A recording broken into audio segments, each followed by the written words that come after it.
Hi guys, before we get into today's video, I just want to let you know that my band Wooden Elephants have a new album out called Strings and Hammers. I'll put a link down below to our YouTube channel. You can get this CD from us directly, or you can also get a digital copy on Bandcamp.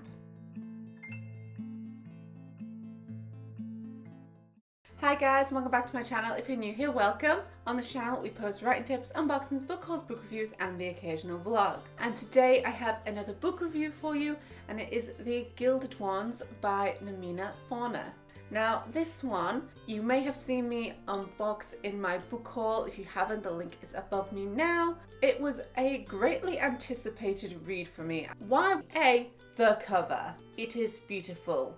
She is so gorgeous, and I'm just so intrigued by all the gold on her. I want to know more. Another reason that this was an anticipated read for me is in the back of the book you'll see there is a letter from the author Namina herself. I sent this to my friend, just a picture of this letter, and she instantly bought the book and read it as well. But in here she says that she was born in Sierra Leone in West Africa, and it is deeply patriarchal and girls are often considered lesser than boys. When she moved to America, she'd hoped that this would change, but quickly realised it was the same. Perhaps the message wasn't as in your face, but it was still there. She had the privilege of going to Spelman College for undergraduate education, and she took courses on feminism and religion. These classes gave me the foundation I needed to write The Gilded Ones. At its heart, the book is an examination of patriarchy. How does it form? What supports it?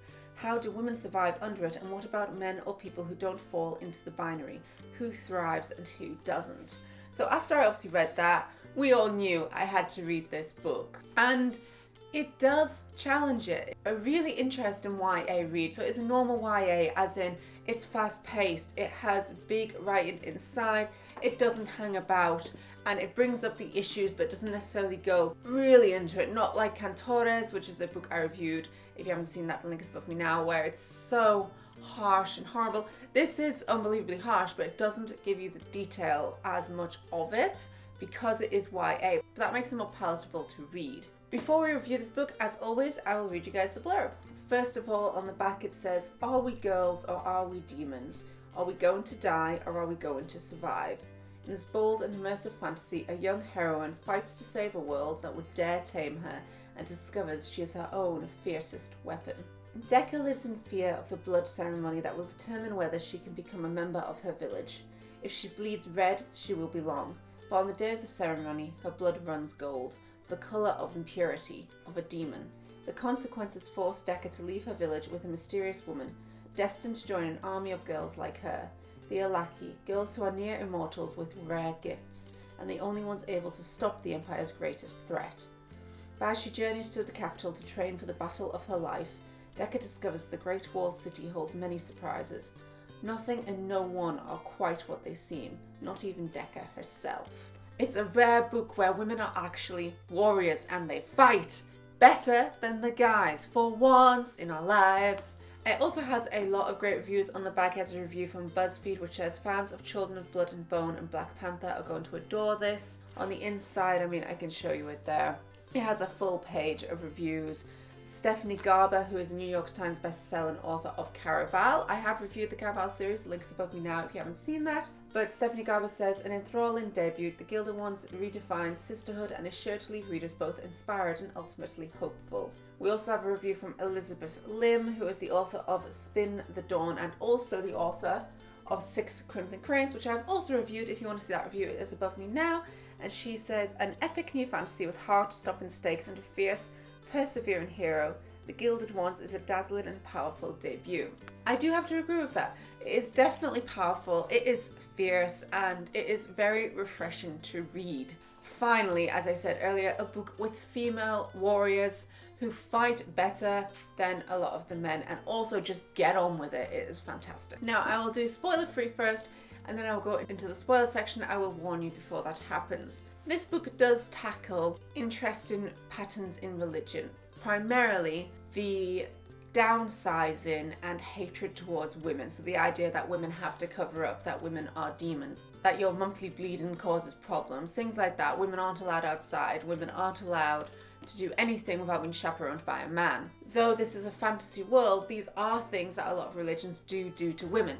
So it's kind of based on truth. The other thing this also relates to is the patriarchy, because if women are controlled to that extent, how can they have any say in anything going on in their world or anything that happens to them personally? They can't, which again links to the patriarchy of men being more important and men's words meaning more than women's. Ultimately, if women, even if it's not in your own country, are treated in such a way that they are not important, that they have no value, then even if it's not like that in your country, it's still likely that some of those views can leak in. As Namina Forna found when she went to America, although it's not blaringly in your face, the patriarchy is still there. So this book tackles that, but in a nice, easy to read YA fashion. It is a thriller fantasy. You'll keep turning the pages. It has short chapters. It gets on with the book at the same time as bringing in these issues in a palatable form. This book also has really good female friendships, which is something I really enjoyed about Stephanie Garber's Caraval series, is that it is the sisterly love that holds the book together and that their love is more important than any of the other romances within the book. This is similar. The relationship between Decca and Britta, who is another girl who she serves with, is very valuable and very important to Decca, and ultimately it is that love that propels her forward more than anything else in this book. And same with Britta. She protects Decca fiercely, and all together they become the blood sisters and they all look out for one another. And I adore it when friendships are that strong, especially when it's female friendships, because again, in a lot of fantasy books, is it just me or are the women generally loners? I mean, Patrick Rothfuss, definitely loners there. Also in The Lies of Locke Lamora, the woman is also a loner and the men are the ones who are friends. Why are we always alone? Because this is a YA thriller. Like in Dread Nation and other YAs that I have read, I did struggle to stop myself reading to write things down, because obviously you just keep going because everything is a cliffhanger and you just want to know the end of the story. I'm going to say spoiler alert now, just in case. I want to go into more detail, and I do have a few quotes, but they are from later in the book. I don't want to give anything away, so if you haven't read this book or you just don't want to know, then skip to this time here. If you do want to know, then stay tuned. Spoiler alert. I want to talk about the Yuruni in this book. Decca is taken, after being tortured in the cell and drained of all of her blood, she is taken to the Wothabira, which is where they train the Alaki. And this is the one training camp which is the most severe and trains the most special of Alaki. But each Alaki is given a Yuruni, which is a male counterpart to them. Now, ultimately, this is in the spoiler alert section, we do find out at the end that the Yuruni are there mainly to spy for the Emperor, so he can see what's going on. But at the same time, the Yuruni themselves don't seem to know they're there for that. There's no hint that they're there for that. And in general, I kind of found it a little bit strange or insulting that these Alaki women who are classed as demons apparently need a male counterpart to help them in battle and help protect them. If anything, the Alaki protect the Yuruni. The Alaki are far stronger and faster than these Yuruni. Now, it could also be that they are there to obviously even the balance, to, you know, stand up for the guys who are not wanting to be part of this patriarchy, who are on the side of feminism, which is fair enough. And they do that. The Yuruni are on the girls' sides. They do ultimately change sides to be with them. And Decca, of course, has to fall in love with hers. I thought it was sweet, but also not really necessary. Personally, I didn't read this for a romance. I read this for powerhouse women. However, there's nothing wrong with this romance. He is a lovely guy and they do stand together, they fight together, they protect one another, and there is nothing wrong with that. Ultimately, it feels like the Yuruni are a good thing, but because it is in a YA, it hasn't gone into enough detail or used them enough for it to come across as good sometimes. However, this is the first book of a series. I presume they play a bigger role in the next book anyway. On page 331 to 332, they have a talk about sex, and I found it really cute and also really open and friendly and just refreshing as well, because some of the women were not virgins, but most of the men were, which again swaps the norm that we are taught. It is not the norm at all, but it is what people are taught. A lot of men are taught that they cannot be a virgin, that they have to be experienced, and a lot of women are told to be virginal. Ultimately, that makes no sense. How can men not be a virgin, women be a virgin? They gotta do it somewhere. However, that's a discussion for another time. The way that this book does it is so nice and refreshing and just so open. They also have a lesbian couple, which again is great, and they talk about their relationship and their sexual relationship, but without going into adult detail and adult content. It's done in a YA, just making a few comments about the situation and just how normal that is, which is again just refreshing to have that in this book. I thought it also went quite well into PTSD, so post-traumatic stress, because a lot of the girls obviously had a lot of very terrible things done to them. And the way the book tackles it is, in my opinion, very well done. They do show them breaking down over it. They do show that they have boundaries about it. It also kind of goes a bit Disney for me with Exa, who is I'm sorry if I butcher that name, Exa.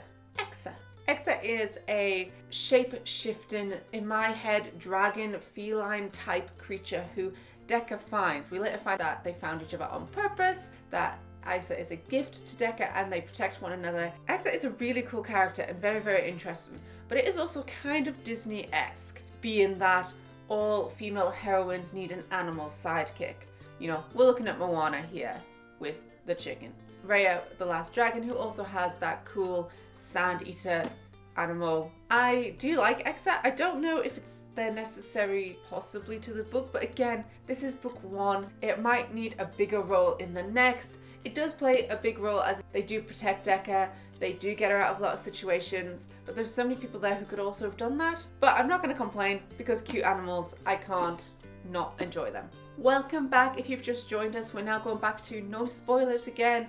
I'm going to talk about the writing style in this book now, so go on to a more writing techniques used. But welcome back. Let's continue. So something this book does is it was written in the first person, so that is from the point of view of I. Because it is in I, you get a lot of introspection from the protagonist, who is Decca, which really helps because this book, they do spend a lot of time training in the Werther. The interest is in the characterization and the general thoughts Decca has. She's trying to find out who her mother was. There's a lot of these little side plots, and it is that makes it fun and interesting to read. If it was written in any other way, it would just be a list of training schedules and Decca trying to find something out and being very disappointed pretty much at every turn.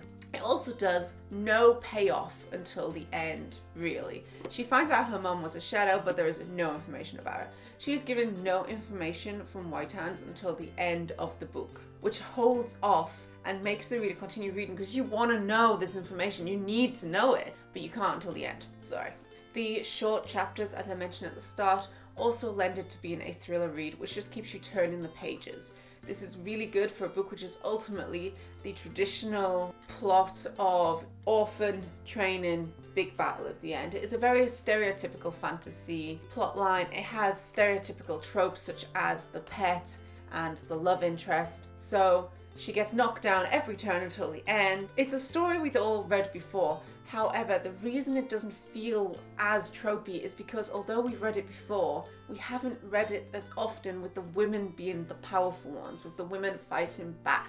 That is what makes it more interesting for the reader. And I think that's it for all the parts I want to talk about. I would recommend this book.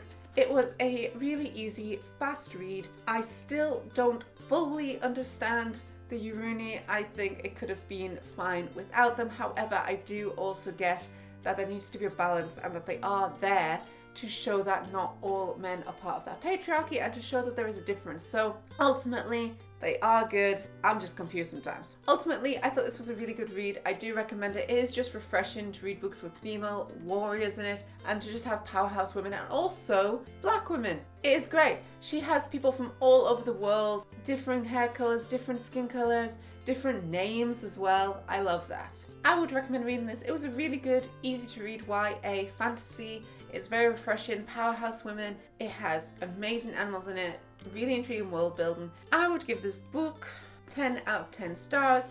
That is going up against other YA fantasies. We're not comparing it to adult books with more intricate content. So for the YA genres, I would give it a 10 out of 10. And thank you guys so much for watching. I hope you like what you see. If you enjoyed this video, don't forget to hit that subscribe button. If you'd like to see as soon as I upload, click that little bell down below. You can also follow me on Twitter, Facebook, Instagram, or Tumblr. I post general bookish pictures, as well as my writing tips and unboxings on there. And thanks for watching, guys. Bye!